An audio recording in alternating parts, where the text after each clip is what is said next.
Hey there you guys, welcome back to the channel, or if it's your first time here, hey, how's it going? Nice to meet you. My name is Christian, and in this video we're just going to be going over all the highlights within the video game news sphere that kind of really spoke to me, things that really got me interested in, things like this whole Nintendo Switch 2 rumor slash leak that's looking more like actual concrete information, things like Star Wars Jedi Survivor, what was supposed to be a current gen game, next gen game, is actually getting ported to the PlayStation 4 and the Xbox One.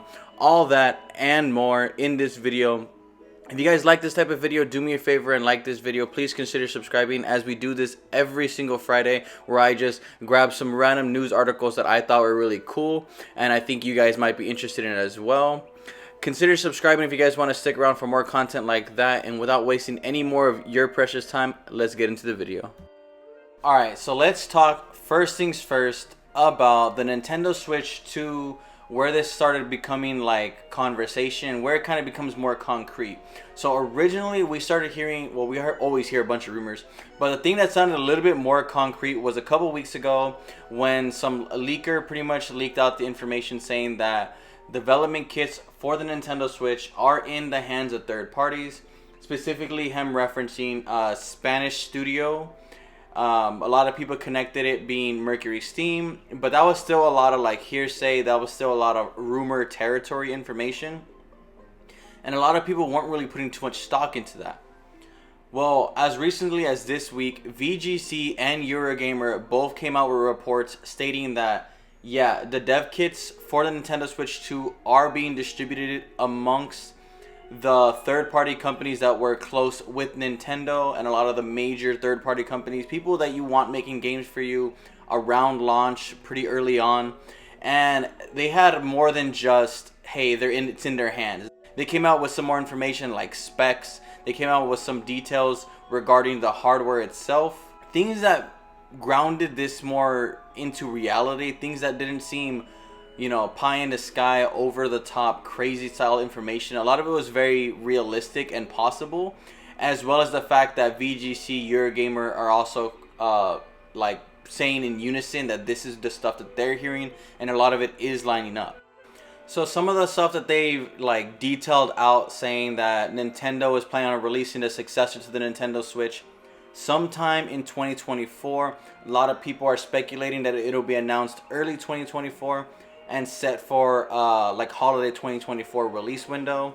They've also came out and said that it will not be sporting an OLED screen, and instead they'll be using an LCD screen. And the thought process behind using an LCD screen would be to keep cost real low. They both also said that they're still unaware whether or not the successor to the Nintendo Switch will have backwards compatibility, and this has become kind of a hot topic in the Nintendo sphere. Most people are very worried that backwards compatibility isn't going to be possible, with people like Modern Vintage Gamer MVG coming out with a video saying that it'd be very difficult for Nintendo to attempt backwards compatibility. And then there's also a lot of reports saying that third-party developers are pushing Nintendo not to offer backwards compatibility, because it'll be harder for them to sell their games on the next system.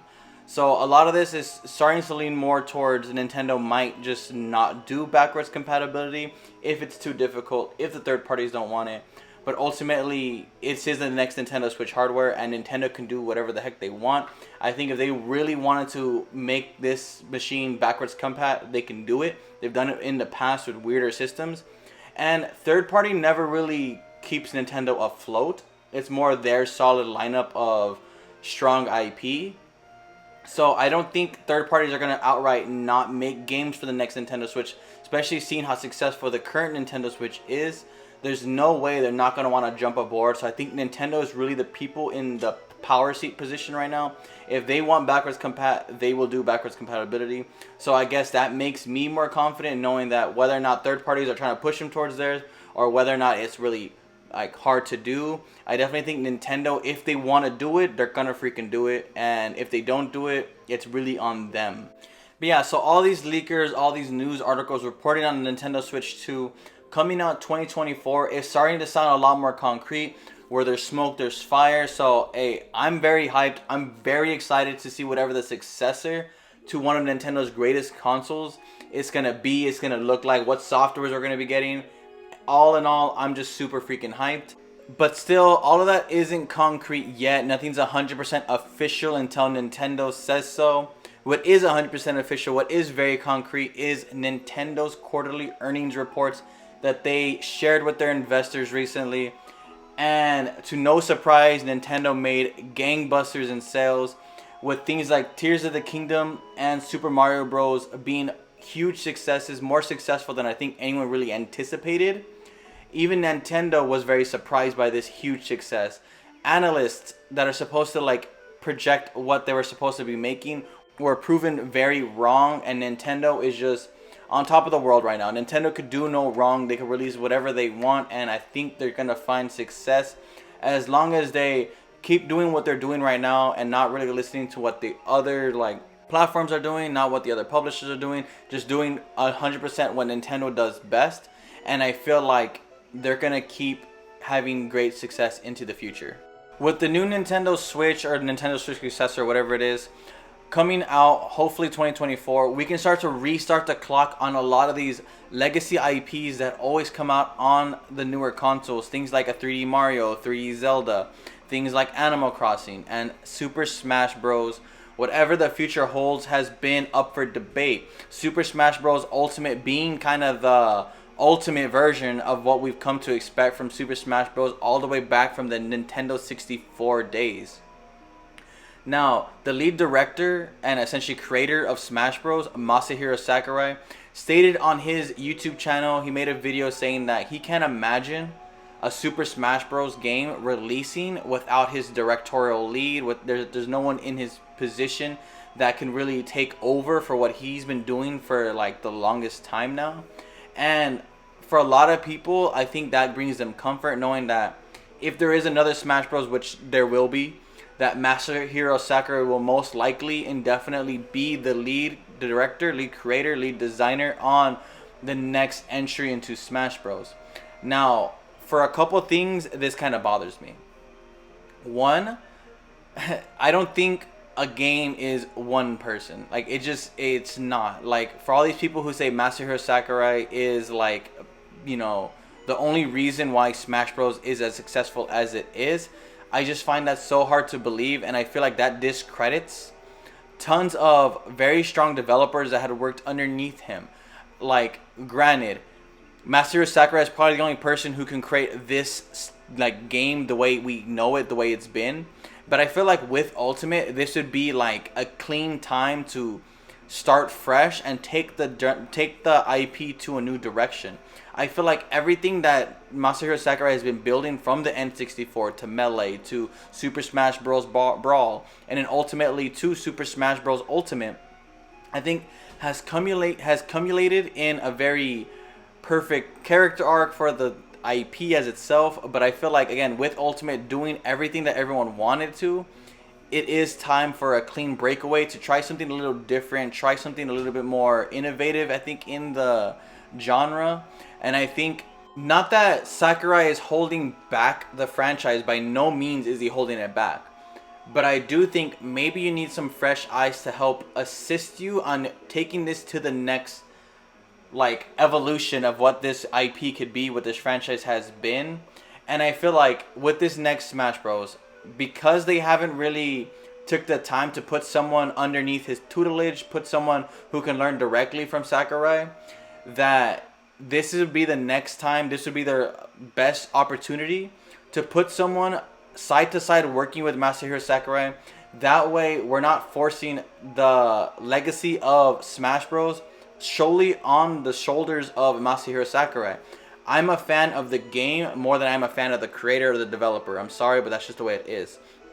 And ultimately, he can't keep making them forever. He's, you know, getting up there in age, and eventually he's going to want to retire. Eventually he's going to, you know, not be with us. Whatever the situation is, we want this IP that he created and fostered and has been loved by millions to go on and have a greater lasting legacy than just only Sakurai can create Smash Bros. I would like to see him kind of train someone up, coach someone, mentor somebody into the next position of directing the next Smash Bros. Like video game entry, whatever the hell it is. Ultimately, I am excited for whatever holds next for all of Nintendo's IPs, Smash Bros. Included. Alright, that was a lot of Nintendo talk. One more topic. The Last Hope, which was essentially a Nintendo Switch like knockoff version of The Last of Us. It was made by some indie developer who makes a lot of these really weird asset flip games that are just like quick money grabs. And you find a lot of this on a Nintendo Switch eShop, so it doesn't really surprise me. What surprised a lot of people was the fact that this game was mysteriously taken off the eShop. And when people looked further, they discovered that Sony PlayStation actually copyrighted this game and had it removed from the Nintendo Switch eShop.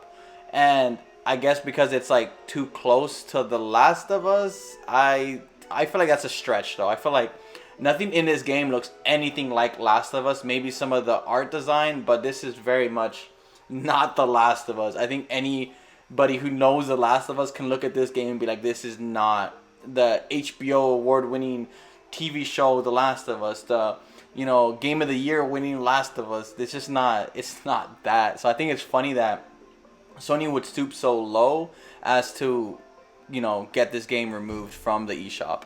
Back in 2006, Bethesda's Oblivion was a game changer for open worlds on consoles. Bethesda had definitely changed the game multiple times within the open world landscape, and Oblivion was kind of the first time that I think console gamers were really experiencing something that Bethesda could create and be so large and be so immersive. So it's to no surprise that this fantastic game is being remade, well, if the rumors are to be believed. So a leak from an ex-Virtuos employee developer has leaked out information saying that Virtuos is currently working on a remake of Oblivion. He said the remake is going to be taking place using the Unreal Engine 5 as well as some assets created in the original creation engine. So it'll be kind of a blend of both of them. That way you don't lose out on the original Oblivion like motion and animations, but you get to harness the full effect of Unreal Engine 5. And yeah, this is really cool in my opinion. Oblivion is like honestly the last Bethesda game that I actually really enjoyed playing. It was my first Bethesda game I ever really played. And to this day, it's still the only Bethesda game that I really love. So like I would love to replay this game, definitely cleaned up in a modern engine, and I think it's going to be a huge undertaking for Virtuos to do. But they have created some pretty awesome things in the past, so I do trust them to make this game, to remake this game. And ultimately, if they could remake this game and that kind of gives people more time to play through something before Elder Scrolls 6 eventually ends up releasing, then yeah, I'm pretty excited for this. I do think it's interesting that I think every week I've done one of these news videos. We've talked about some game being remade, and it's good to see that I guess some of these companies are not letting these legendary titles die out or be forgotten or be unplayable. And I think it is important that a modern era really experiences a lot of these games. I'm all for it, you guys. Speaking of games that I really miss, that I really love, remember Battlefield? Remember when everyone loved Battlefield? I remember Battlefield. Battlefield 1, 2, 3, Bad Company, some of the best Battlefields. And it's been a long time since Battlefield has really been on that like peak of first-person shooters, of multiplayer games. I think Battlefield 2042, a lot of people do say is good now, but I'm just not really too interested in checking it out. Well, EA has been teasing the fact that a new Battlefield is currently in development, that we should be getting it sometime in the near future. And this newest Battlefield is going to be a reimagining of the Battlefield games. And every time they reimagine it, I don't like it. I really like Battlefield in World War II era. And I know it's like one of those things that they do it, then they leave it, then they come back. And they always kind of come back to it. And every time they come back to it, it's a great game. But every time they leave it, I just don't feel it. I don't mess with it. So if they reimagine this game, I mean, just do it in a way that feels like the Battlefield I know, with the huge maps, the destructible environment, stuff like that I really like from this game. And hopefully they can make a game worthy that I really want to get back to and invest into it. Because back in the day, I do remember like Call of Duty Battlefield being neck and neck. Like one moment I'd be like, yo, Modern Warfare 2 is the best multiplayer game. Then Battlefield 2 would be my favorite multiplayer game. It was very much back and forth between the two. And I kind of missed that kind of head-to-head competitor with Call of Duty. And I don't know, maybe Battlefield still has it in it. Still talking about EA, still keeping EA on the brain. Star Wars Jedi Survivor has released. It's been played, it's been reviewed, it's been loved or hated, whatever the heck you want to say. And apparently it's been patched up to a place where Respawn is comfortable with it being at. Because now they are shifting the direction on the game to start working on a port to last gen consoles. So it has been announced that Star Wars Jedi Survivor will be coming to PlayStation 4 and Xbox One. Which is such a weird thing to do, I think. They made this game, they said, with the PlayStation 5 and Xbox Series X and S in mind, so they could harness the newer technology, harness the power of these newer consoles. But apparently it's in a state where it can be ported over to last gen consoles, I guess. I mean, this game struggles on current gen and PC. Adding more like platforms, I think, is just going to make this worse. But hey, they see money. Star Wars is a IP that sells, and they probably see a game that can sell gangbusters on last gen consoles with the amount of install base that those consoles currently have.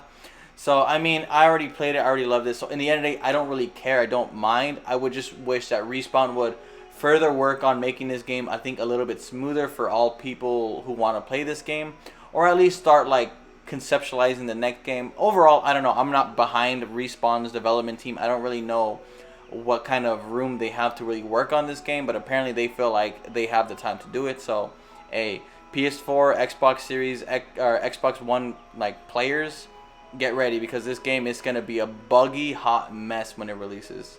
On August 18th, Bomber Cyberfunk will be coming over to the Nintendo Switch and PC. But on September 1st, it is stated to come to the PlayStation and Xbox consoles, which is not normally how these kind of games come out. Normally they come out on the PlayStation, Xbox, and then later on down the road come to the Nintendo Switch. So it is really cool to see it the reverse. I think they understand where they're going to sell the most on, and that's going to be on the Nintendo Switch. Overall, I can't wait to play this. I'm checking it out on the Nintendo Switch.